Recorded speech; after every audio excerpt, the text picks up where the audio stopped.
Hi అండి, చూడండి ఈ మంకీ వచ్చి మా బ్యాగులు చూడు బ్యాగ్ మంచి మైసూర్ పాక్ అది రెస్టారెంట్ తింటుంది, ఇది మైసూర్ పాక్ తింటుంది. స్వీట్స్ పెట్టి బ్యాగులను తీసి డబ్బా తీసి అది చిన్న ముక్క అనేసి పక్కన పడేసి మళ్ళీ పెద్ద ముక్కని ఎలా కూర్చొని తింటుంది. ఆ తిని 1 నిమిషంలో దానికి వాటర్ కావాల్సి వచ్చిందేమో. బాటిల్ కూడా అక్కడే ఉంది. వెంటనే లాగి బాటిల్ ఈలోగా మా సిద్ధమనేటప్పటికి మా అమ్మ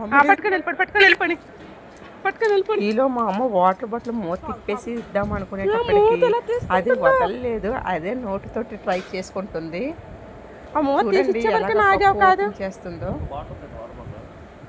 లేదు. వాటర్ బాటిల్ తీసుకున్నావు కదా అతది. ఎలా అయితేనే కప్పు ఓపెన్ చేసి వాటర్ తాగుతుంది. తర్వాత పెద్ద మంకి కూడా వచ్చి ఆ వాటర్ తాగేసిన తర్వాత మళ్ళీ వచ్చి ఈ మైసూర్ పాక్ పట్టుకుని చక్కగా మొత్తం వాటర్ తాగి మైసూర్ పాక్ తినేసి